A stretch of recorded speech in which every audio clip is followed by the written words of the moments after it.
దీవించబడలేకపోతున్నావు? ఎందుకు నువ్వు ఆశీర్వదించబడలేకపోతున్నావు?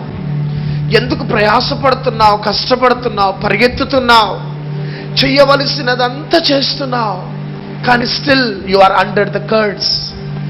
ఏదో ఒక శాపం అనేది నేను వెంటాడుతున్నది.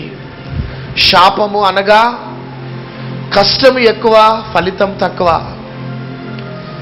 దీవెనలు అనగా కష్టము తక్కువ, ఫలితం ఎక్కువ. This is the meaning of curse and also God's blessings. కాబట్టి నీవు నీ కుటుంబ స్థితి, నీ వ్యాపారం, నీ వ్యక్తిగత స్థితి, దీనిని బట్టి నువ్వు శాపం క్రింద ఉన్నావా, దేవుని దీవెనలు అనుభవిస్తున్నావా? నిన్ను నీవు ఒకసారి పరీక్షించుకో అంతే. ఒకవేళ శాపం అనేది నిన్ను వెంటాడుతున్నదని వర్తమానం ద్వారా నువ్వు గుర్తెరిగి ఉంటే, దేవుని కోసం ఆ చిన్న బలహీనత విడిచిపెట్టేసుకున్నానా? నువ్వు విడిచిపెట్టేసుకో. అబ్రహాము చేసిన పని అదే. అన్నిటికీ విధేయత చూపినాను కదా ప్రభా, ఇది ఒకటే కదా అని సమర్థించుకోలేదు. కానీ చాలా కష్టతరమైనప్పటికీ ఇస్సాకును బలిగా అర్పించడానికి అబ్రహాము సిద్ధపడ్డాడు. అందుని బట్టి చూడండి, ఎప్పుడైతే అబ్రహాము దేవునికి లోబడ్డాడో, లోబడుతున్నాడు, మెంటల్గా, ఫిజికల్గా, స్పిరిచువల్గా సిద్ధపడుతున్నాడు అని దేవుడు చూసినాడు. అబ్రహాము వెళ్ళకముందే ఆ కొండ మీద ఒక పొట్టేలుని దేవుడు సిద్ధపరిచినాడు. హల్లెలూయా. ఆల్రెడీ ఒకవేళ ఒక 1 డే డిలే చేసినా అక్కడ పొట్టేలు సిద్ధపడి ఉండేది కాదేమో. కానీ నైట్ విన్నాడు, ప్రొద్దున్న ఇంటిలో నుంచి బయలుదేరుతా ఉంటేనే ఆ హోరేబు కొండ మీద పొదల మధ్యలో ఒక పొట్టేల్ని ఆల్రెడీ ప్రిపేర్ చేసేస్తున్నాడు దేవుడు. కానీ ఆ పొట్టేల్ని ఏం చేసినాడంటే ముళ్ళతోని మొత్తం కప్పేస్తున్నాడు. ఆమెన్. అబ్రహాము కండ్లకది కనబడటలే. కానీ ఎప్పుడైతే అబ్రహాము ఇస్సాకును తీసుకుని వెళ్ళి బలిర్పించడానికి సిద్ధపడి కత్తి ఎత్తిన తర్వాత అప్పటిదాకా కూడా అబ్రహాము పరీక్షింపబడుతూనే ఉన్నాడు.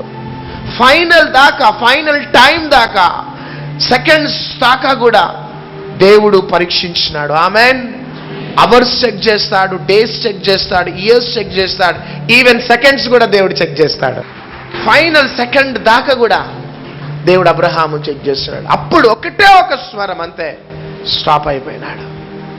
అబ్రహామా, నేను చెప్పింది నువ్వు చేసినావు, అందుని బట్టి ఇదిగో అక్కడ పొట్టేలు కనబడుతున్నది, దాన్ని నాకు బలి అర్పించమన్నాడు. చూడండి, అబ్రహాముకు అప్పటిదాకా కూడా ఆ పొట్టేలు కనబడకుండా ముళ్ళతోని కప్పేసినాడు దేవుడు. నీకు కూడా ఆల్రెడీ దేవుడు ఒక పొట్టేలుని సిద్ధపరిచినాడు. టీవీ ప్రోగ్రామ్ చూస్తున్న సహోదరుడు, ఆల్రెడీ ఒక పొట్టేలు సిద్ధపడ్డది. ఆమెన్. హల్లెలూయా. కానీ ఆ పొట్టేలు ముండ్ల పొదలతోని కప్పబడి ఉన్నది. ఇప్పుడు నీకు అది కనబడటలే. ఒకవేళ మీ పిల్లల వివాహాలు జరగటం లేదా? ఏజ్ అయిపోతున్నది, వయసు అయిపోతున్నది, పిల్లల వివాహం జరగటం లేదా? మీ పిల్లల కోసం ఆల్రెడీ ఒక పొట్టేలుని దేవుడు సిద్ధపరిచినాడు. అందరు అంటున్నారు, అక్కడికి వెళ్ళి ఇక్కడికి వెళ్ళి చెప్పుకో, ఆ మ్యారేజ్ బ్యూరోలు, ఈ మ్యారేజ్ బ్యూరోలు తిరుగు, ఫొటోస్ ఇవ్వు, అది చేయి, ఇది చేయి అనేసి అంటున్నారు. కానీ నా దేవుడు నా బిడ్డకి మంచి అల్లుడినిస్తాడు, మంచి భర్తనిస్తాడు, మంచి కోడలనిస్తాడు, నా ప్రార్థనలకు తగిన ప్రతిఫలం ఇవ్వబోతున్నాడు. నేను నమ్మినట్లయితే ఆల్రెడీ నీ విశ్వాసమును బట్టి, నీ ఒబీడియన్స్, నీ విధేయతను బట్టి ఆల్రెడీ ఒక పొట్టేలు దేవుడు సిద్ధపరిచినాడు. అది నీకు ఇప్పుడు చెప్పాలా? కనబడటలే. ఎప్పటిదాకా పరీక్షింపబడతావంటే చివరి క్షణము దాకా దేవుడు పరీక్షిస్తాడు. సడన్ గా ఒకటేసారి రాత్రి దేవుడు బయలుపరుస్తాడు. ఘనంగా, మహిమకరంగా వివాహము జరిగిపోతుంది. అందరు అంటున్నారు, ఫేక్ సర్టిఫికెట్స్ పెట్టు, 7 years ఎక్స్పీరియన్స్, 10 years ఎక్స్పీరియన్స్ అని దొంగ సర్టిఫికెట్, ఫేక్ సర్టిఫికెట్ పెట్టి ఉద్యోగం సంపాదించుకో అని చాలా మంది అంటున్నారు. కానీ నా దేవుడు నమ్మదగిన దేవుడు, నాకు ఉద్యోగం ఇస్తాడు అని నమ్మకంతో నేను చివరి క్షణం దాకా నువ్వు కనిపెట్టుకొని ఉన్నావు. చూడు నా ప్రియ యవన బిడ్డ, ఆల్రెడీ నీకు మంచి ఉద్యోగాన్ని దేవుడు సిద్ధపరిచున్నాడు. చివరి టైం దాకా నీ నమ్మకత్వాన్ని నువ్వు విడిచిపెట్టకు, నీ విధేయతను విడిచిపెట్టకు. సంవత్సరాల తరబడి నీవు ఉద్యోగం గురించి పరిగెత్తినావేమో కానీ రాత్రి ఉద్యోగమే నీ దగ్గరికి వెతుక్కుంటూ వస్తుంది. ఒక సహోదరి చాలా పేదరికంలో ఉన్నది, తినటానికి కూడా తిండి ఉండదు, భోజనం లేదు ఆమె ధర. కానీ దేవుని అందు చాలా విశ్వాసంతో నమ్మకంగా దేవుడు చెప్పింది చేసే మంచి మనస్సు ఆమెది. 40 రోజులు ఉపవాసం ఉన్నది. ఉపవాసాలు ముగించుకొని ఇక భోజనం చేసుకుందామని చివరిలో ఒక డబ్బా బియ్యం ఉన్నాయి అంతే. ఆ బియ్యం అక్కడ పెట్టుకొని ఇక 3 గంటలకు ఉపవాసం ముగించుకొని ఇక భోజనం చేద్దామనేసి అనుకుంటున్నది. అప్పుడే ఇక భోజనము ఆ బియ్యము కడుగుదామనేసి అనేలోపట ఒక భిక్షపాయన వచ్చినాడు. అమ్మా అమ్మా కొంచెం అన్నం ఉంటే వేయండి అమ్మా, బియ్యం ఉంటే వేయండి అమ్మా అని అడుగుతా ఉన్నాడు. అప్పుడు సాతాను ఏమంటున్నదంటే, ఒకే ఒక డబ్బా బియ్యం ఉన్నది కదా, వండుకొని తిను, ఆయన పంపించేసే అంటుంది. ఎవరు? పరిశుద్ధాత్మ దేవుడు అంటున్నాడు, నీ దగ్గర ఉన్న ఆ డబ్బా బియ్యము ఆయనకి వేసేసేయమంటున్నాడు. హల్లెలూయా. అప్పుడు ఈ మంచి ప్రార్థనలో ఉన్న తల్లి ఏం చేసిందంటే, అపవాదికి చోటు ఇవ్వకుండా ఆ ఉన్న బియ్యం ఆమె తినకుండా డబ్బా బియ్యం ఆయనకి వేసేయగానే ఆయన ఏమన్నాడంటే, అమ్మా నువ్వు కళ్ళు మూసుకొని చెయ్యి ఇట్లా పెట్టు అన్నాడు. నీ చేతిలో నేను ఒకటి పెడతా, 5 నిమిషాల తర్వాత మరలా నువ్వు కళ్ళు తెరువు అన్నాడు. సరే అని ఆ భిక్ష పైన పేద అయిన ఈమె చెయ్యి ఇట్లా పెట్టగానే ఆమె చేతిలో ఒక ఇంత సంచి పెట్టి, నేను 5 నిమిషాల తర్వాత మరలా కళ్ళు తెరువు అమ్మ అంటే 5 నిమిషాల తర్వాత కళ్ళు తెరిచింది. చూసుకుంటే ఏమున్నాయంటే చేతిలో డైమండ్స్ ఉన్నాయి. ఇది హైదరాబాద్ యూసుఫ్గూడలో జరిగిన ఇన్సిడెంట్. కాస్ట్లీ డైమండ్స్, కొన్ని లాక్స్ వర్త్ ఆఫ్ డైమండ్స్ అవే. ఆమె చూసింది, షాక్ అయిపోయింది. ఆయన ఎక్కడున్నాడని వెతుకుతూ పోతే ఆయన మరలా కనబడలే. ఆయన ఎవరో కాదు కానీ దేవుడు ఒక దేవదూతను పంపించినాడు. ఆ దెబ్బతోనే ఆమె లక్షాధికారి అయిపోయింది. మంచి బిల్డింగ్ కట్టింది, ఒక పెద్ద చర్చ్ కట్టించింది, మంచి స్థాయిలో ఉన్నారు. చూడండి, క్షణము దాకా పేదరికంలో ఉన్న ఆమె జీవితంలో క్షణములోనే దేవుడు ఉన్నత స్థాయిలోకి తీసుకొని వెళ్ళాడు. ఇప్పుడు నువ్వు అప్పులల్లో ఉన్నావేమో, అప్పులల్లో కూరుకుపోయి వడ్డీలు కూడా కట్టలేకపోతున్నావేమో, వారు వీరు ఇస్తున్న సలహాలను బట్టి ఆ మార్గాలు ఈ మార్గాలు ఎన్నుకుంటూ నువ్వు పరిగెత్తుతున్నావు. ఈ బిజినెస్ కాకపోతే ఆ బిజినెస్, ఆ బిజినెస్ కాకపోతే ఈ బిజినెస్ అని పరిగెత్తుతున్నావు. కానీ దేవుడు చెప్పింది నువ్వు చెయ్యి. అబ్రహాము దేవుడు చెప్పింది చేసినాడు. దేవుడు అప్పుడు పొట్టేల్ని అబ్రహాము కోసం దేవుడు సిద్ధపరిచినాడు. నువ్వు దేవుడు చెప్పింది నువ్వు చేయి. ఒకవేళ ఈ దినాలలో నీ పరిస్థితిని బట్టి నీకు అర్థం కావటంలే, you are in puzzle, you are in confusion, అర్థం కావటంలే, కానీ నువ్వు దేవుడు చెప్పింది నమ్మకంగా చేస్తున్నావు కాబట్టి ఆల్రెడీ దేవుడు నీ కుటుంబం నిమిత్తం ఒక పొట్టేల్ని సిద్ధపరిచున్నాడు అంతే. అబ్రహామును దేవుడు బ్లెస్ చేసినప్పుడే ఎర్ర సముద్రంలో ఒక హైవేని సిద్ధపరిచినాడు. ఎర్ర సముద్రంలో ఒక నేషనల్ హైవేని ప్రిపేర్ చేసేసినాడు. అది ఆల్రెడీ ఎర్ర సముద్రం క్రింద ప్రిపేర్ చేసేసినాడు. కానీ ఆ ఎర్ర సముద్రం ఎప్పుడు బయటపడ్డదంటే మోషే వెళ్ళి నిలబడ్డ తర్వాత. కానీ అప్పటిదాకా ఆ హైవేని, ఆ రోడ్డుని ఏం చేసేసినాడంటే నీళ్లతో కప్పేసినాడు. నీళ్ళ లోపట ఉన్నది ఆ యొక్క హైవే, నేషనల్ హైవే. కానీ అప్పటిదాకా ఎవరి మనోనేత్రంలో కనబడలే. ముండ్ల పొదల మధ్య లోపట ఉన్నది ఒక పొట్టేలు, అబ్రహాము మనోనేత్రంలో కనబడలే. నీ ఆశీర్వాదము కూడా ఆల్రెడీ దేవుడు ప్రిపేర్ చేస్తున్నాడు, కానీ ఈ రోజులలో నీకు అది కనబడటలే. హల్లెలూయా, హల్లెలూయా.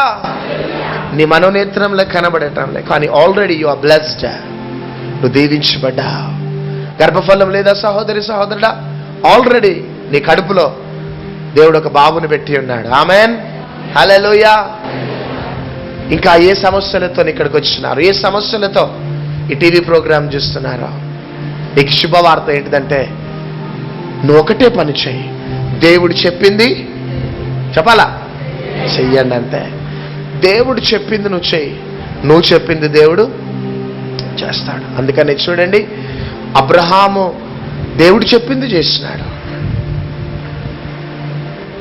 అబ్రహాము దేవుడు చెప్పింది చేసినాడు కాబట్టి దేవుడు ఆల్రెడీ అబ్రహాము కోసం ఇవ్వవలసిన బ్లెస్సింగ్ని దేవుడు అనుగ్రహించినాడు. అందుకనే ఆ యొక్క స్థలానికి ఏం పేరు పెట్టినాడంటే యెహోవా ఈరే, యెహోవా చూచుకొనును. ఆమెన్. యెహోవా చెప్పాలి, చూచుకొనును. అందుకనే 12వ వచనం మరి ఒకసారి చదవాలి. ఆ చిన్నవాని మీద చెయ్యి వేయకుము, అతనినేమి చేయకుము. నీకు ఒక్కడై ఉన్న నీ కుమారుని నాకియ్య వెనదీయలేదు గనుక నీవు దేవునికి భయపడువాడవని ఇందువలన నాకు కనబడుచున్నదని. నౌ ఐ నో, ఇందువలన నాకు టోటల్ గా కన్ఫర్మ్ అయిపోయింది. ఈ రాత్రి కాల సమయంలో నా ప్రియ సహోదరుడు సహోదరి, దేవుడు నిన్ను దీవించాలనుకుంటున్నాడు, నిన్ను ఆశీర్వదించాలనుకుంటున్నాడు. దేవుడు ఒక ప్లాన్తో, ఒక ఉద్దేశంతో, ఒక ప్రణాళికతో దేవుడు నిన్ను ఈ యొక్క ప్రాంగణానికి నడిపించున్నాడు. కాబట్టి ఈరోజు ఈ message, this is not the word of God, this is word from God. ఇది దేవుని వాక్యము కాదు, దేవుని యొక్క వాక్కు. దేవుని వాక్యము that is the information, that అది సమాచారం. దేవుని వాక్కు అది ప్రత్యక్షత, రెవల్యూషన్. ఈరోజు రిలీజ్ అయినది మెసేజ్, అది దేవుని వాక్యము కాదు, కానీ దేవుని యొక్క వాక్కు, వర్డ్ ఫ్రమ్ గాడ్. లిటరల్లీ నీ హృదయానికి తాకుతున్నది. అందుకని చూడండి, దావీదు ఒక మంచి మాట అంటాడు, యెహోవా నా కాపరి, నాకు లేమి కలగదు. పచ్చిక గల చోట్ల ఆయన నన్ను పరుండ చేయించున్నాడు, శాంతికరమైన జలముల యొద్ద ఆయన నన్ను నడిపించున్నాడు. గాఢాంధకారపు లోయలో సంచరించినను ఏ అపాయం నాకు భయపడను. నీవు నాకు తోడయిందువు, నీ దుడ్డు కర్రయు నీ దండము నన్ను ఆదరించు. నూనెతో నా తలంటి ఉన్నావు, నా గిన్నె నిండి పొర్లుచున్నది. చూడండి, నా శత్రువుల ఎదుట నీవు నాకు భోజనం సిద్ధపరిచిందావు. ఇవన్నీ కూడా ఈ యొక్క దావీదు అంటానికి కారణం ఏంటిదంటే, దావీదుకు తెలుసు తాను నమ్ముకున్న దేవుడు ఎంత నమ్మదగిన దేవుడు. నా దేవుడు శత్రువుల ఎదుట నాకు భోజనాన్ని సిద్ధపరుస్తాడు. ఆమెన్. నా దేవుడు నూనెతో నా తల అంటి ఉన్నాడు. కొన్నిసార్లు గాఢాంధకారపు లోయలలో నేను సంచరించినాను, ఏ అపాయమునకో నేను భయపడను. ఎందుకంటే నేను నమ్ముకున్న నా కాపరి నమ్మదగిన దేవుడంతే. అబ్రహాము అంతరంగంలో కూడా అదే రెవల్యూషన్, అదే ప్రత్యక్షతతో ఫీడ్ అయి మోరియా పర్వతం మీదకి ఎక్కినాడు. అబ్రహాము కూడా, నా దేవుడు నమ్మక ద్రోహం చెయ్యడు. ఆమెన్. హల్లెలూయా. రియల్లీ ప్రియ దేవుని బిడ్డలారా, ఒకటి చెప్తున్నాను, అబ్రహాముకి శక్తికి మించిన కమిట్మెంట్ అది. ఆమెన్. శక్తికి మించిన తీర్మానం అది. శక్తికి మించిన తీర్మానము, కమిట్మెంట్, త్యాగము అనాల. శక్తికి మించిన త్యాగం. మానవుడు, శారీరకంగా ఆలోచించే మానవుడు చెయ్యలేని పనిని అబ్రహాము చేయటానికి ప్రయాసపడ్డాడు, త్యాగం చేసినాడు. దేవుడు అబ్రహాము యొక్క త్యాగమును, అబ్రహాము యొక్క తీర్మానమును, కమిట్మెంట్ని చూసి అబ్రహామును దేవుడు క్రమముగా ఆశీర్వదిస్తూ, దీవిస్తూ, విశ్వాసులకు తండ్రిగా అబ్రహామును దేవుడు ఆశీర్వదించి దీవించినాడు. ఒకటి చెప్తున్నా, నీవు దేవుని కోసము ఎంత చంపుకోవలసినవి చంపుకుంటావో, త్యాగం చేయవలసిన త్యాగం చేస్తూ అడుగు వేస్తావో, నీవు చేస్తున్న త్యాగమును బట్టి నీ వెనకాల కృపాక్షేమములు పరిగెత్తుతూ ఉంటాయి. నీవు ఒక పని చేయటానికి కష్టం, నీకు మానవునిగా మానవ ఆలోచనతో ఆ కష్టతరమైన పని చెయ్యవు. చెయ్యకపోవటమును బట్టి నీ నీ నీ యొక్క దీవెనలు అక్కడనే ఆగిపోయినాయి. కానీ నువ్వు చేస్తూ, ప్రయాసపడుతూ అడుగు వేయటమును బట్టి, నువ్వు వేస్తున్న ప్రతి అడుగుకి ఒక్కొక్క దీవెన దేవుడు నీ కుటుంబానికి అనుగ్రహిస్తాడు. మా జీవితంలో జరిగినది అదే. ఈ అడవిలో పేదరికంలో తినటానికి భోజనం ఉండేది కాదు. బోరింగ్ నీళ్లు తాగి పండుకునే వాళ్ళం. మమ్మల్ని ప్రేమించేవారు లేరు, మమ్మల్ని పట్టించుకునేవారు లేరు, మమ్మల్ని పలకరించేవారు లేరు. ఈ అడవిలో ముగ్గురం ఉండేవారం. ఎవరంటే నేను, మమ్మీ, ఏసయ్య. చిన్న వయసు అప్పుడు, just matter of 25 years, 26 years మాది. 1995లో మ్యారేజ్ అయింది మాది. చిన్న ఏజ్లో అడవిలో అడుగు పెట్టేసినాం. భోజనం లేక మమ్మీ స్కెలిటన్ లాగా ఉండేది. భోజనం లేక నేను ఒక స్కెలిటన్ లాగా ఇట్లా టీబీ పేషెంట్ లెక్క ఉండేటోళ్ళం. మా తల్లిదండ్రులు మంచి ఆఫీసర్. మా డాడీ సింగరేణి కాలరీస్లో మైనింగ్ ఆఫీసర్. పెద్ద బిల్డింగ్ ఉన్నది అక్కడ రెడగంబాల బస్సులో. ఇంటికి ఒక్కడనే కొడుకుని. ఆస్తంతా నాదే, ఆ బిల్డింగ్ అంతా నాదే. ఆఫీసర్ కాబట్టి క్లబ్స్లలోకి వెళ్ళినా, టెన్నిస్ ఆడేటోడిని, షటిల్ ఆడేటోడిని, స్విమ్మింగ్ పూల్స్కి వెళ్ళేటోడిని. చాలా గారాభంగా పెరిగి సేవకు అడుగు పెట్టడంతోనే పూర్తిగా యేసయ్య చెప్పింది చేయటం ప్రారంభించిన. మా డాడీ అన్నాడు, నువ్వు నన్ను వదిలిపెట్టి వెళ్ళిపోతున్నావు కదా, వెళ్ళిపో, నువ్వే ఒక దినమున వెతుక్కుంటూ నా దగ్గరికి వస్తావు అన్నాడు. నేను నా డాడీతో అన్నా, డాడీ నా దేవుడు నన్ను పోషిస్తాడు. ఆమెన్. జస్ట్ చిన్న ఇన్ఫర్మేషన్ ఇస్తే మా డాడీ రేషన్ గీషన్ అన్ని కూడా పంపుతాడు. కానీ ఎవరి దగ్గర మేము చేతులు చాపలే. ఒకటి దేవునితో అన్నాం, ప్రభువా బ్లెస్ చేస్తే నువ్వే నన్ను బ్లెస్ చేయాలా, మేము ఎవ్వరి దగ్గరికి వెళ్ళి మేము చేతులు చాపం అని ఆ మంటతోని, ఆ రోషంతో, అదే మంట మమ్మల్ని ఈ స్థితిలోకి తెచ్చింది. ఇప్పుడు భోజనం ఉంటే తినేటోళ్ళం, భోజనం లేకపోతే నీళ్లు దాగి వండుకునేటోళ్ళం నేను, మమ్మీ. కానీ ఆ పేదరికంలో కూడా దేవుని మీద మేము ఆధారపడ్డాం. రియల్లీ నేను చెప్తున్నా కదా, పరిశుద్ధ సమ్మకంలో నేను చెప్తున్నా. సింగరేణి కాలనీస్లో మా డాడీ దిగిపోగానే కొన్ని lakhs of rupees వచ్చినాయి. ఆ డబ్బంతా కూడా నాకు రావాలా. నేనేం చేసినానంటే, మా సిస్టర్, మా అక్క ఉంటుంది హైదరాబాద్లో, ఆ డబ్బంతా కూడా మా అక్కకి ఇచ్చేసేసిన. ఎప్పుడు మంచి స్థితిలో ఉన్నప్పుడు కాదు, కడు పేదరికంలో ఉన్నప్పుడు ఇచ్చేసిన. దాని తర్వాత ఆ ఇల్లు మిగిలిపోయింది ఒకటి. ఆ ఇల్లు నా పేరు మీదనే ఉన్నది. ఆ ఇల్లు రెడగంబల బస్సులో. కానీ ఒకవేళ ఆ ఇల్లు నేను తీసుకుంటే, ఒకవేళ తండ్రి గారి యొక్క ఆర్థిక సహాయంతో పాస్టర్ ప్రవీణ్ ఈ స్థితిలోకి వచ్చినాడు అనే మాట ఎక్కడొస్తుందో, ఆ మాట కూడా రావద్దని ఆ పెద్ద బిల్డింగ్ని మా అక్క పేరు మీద రాసిచ్చేసిన. పరిశుద్ధ సమ్మకంలో చెప్తున్నా, నాట్ ఈవెన్ సింగిల్ NP తీసుకోలే, ఎవరి దగ్గర తీసుకోలే. కడు పేదరికంలో దేవుడు చెప్పింది మేము చేస్తున్నాం. ఒకవేళ అందుకనే అబ్రహాం ఒక మాట అంటాడు, ఒక బ్యూటిఫుల్ మాట. ఇది ప్రత్యక్షత, మీకు ఇది ఒక రెవల్యూషన్. ఈ ఒక రెవల్యూషన్ ఒక ఛాలెంజింగ్గా తీసుకోండి మీ లైఫ్లో. ఆమెన్. ఒక బోల్డ్గా, ఒక ఛాలెంజ్గా తీసుకోండి. ఈ రెవల్యూషన్ మిమ్మల్ని మంచి దేశం యొక్క ఉన్నత స్థాయిలోకి తీసుకొని వెళ్తుంది. చదవండి 14వ అధ్యాయం 19వ వచనం నుంచి. అప్పుడతడు అబ్రహామును ఆశీర్వదించి, ఆకాశమునకు భూమికిని సృష్టికర్తయును సర్వోన్నతుడైన దేవుని వలన అబ్రాము ఆశీర్వదింపబడును గాక అనియు, నీ శత్రువులను నీ చేతికి అప్పగించిన సర్వోన్నతుడకు దేవుడు స్తుతింపబడును గాక అనియు చెప్పెను. అప్పుడతడు అన్నిటిలో ఇతనికి 10వ వంతు ఇచ్చెను.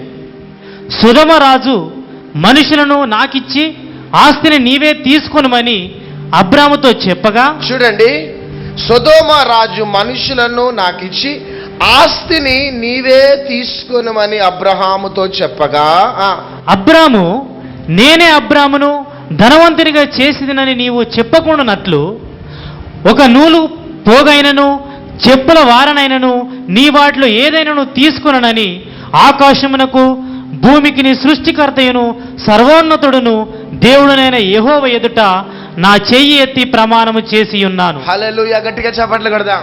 సొదొమ రాజు ఏమంటున్నాడంటే, అబ్రహామా ఆ ఆస్తి అంతా నువ్వే తీసేసుకో అన్నాడు. అప్పుడు అబ్రహాం ఏమంటున్నాడంటే, రాజా ఒకవేళ నీ ఆస్తి నేను తీసుకొని రేపు పైకి వస్తా, గొప్పోడిని అవుతా, అప్పుడు నువ్వేమంటావు? ఏమంటావు నువ్వు? ఈరోజు అబ్రహాం ఆ స్థితిలోకి వెళ్ళటానికి నా దయనే అంటావు నువ్వు, అవునా? అందుకనే నీ దగ్గర నుంచి ఏం తీసుకొని నేను నూలు పోగైనను నాకొద్దు. ఆమెన్. నన్ను దీవించాలనుకుంటే నా దేవుడే నన్ను దీవించాలి.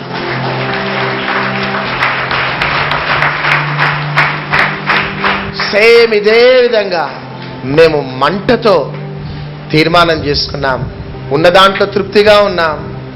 దేవుడు క్రమక్రమంగా మమ్మల్ని ఆశీర్వదించి దీవించినాడు. సైకిల్తో ప్రారంభించబడిన పరిచర్య ఇది.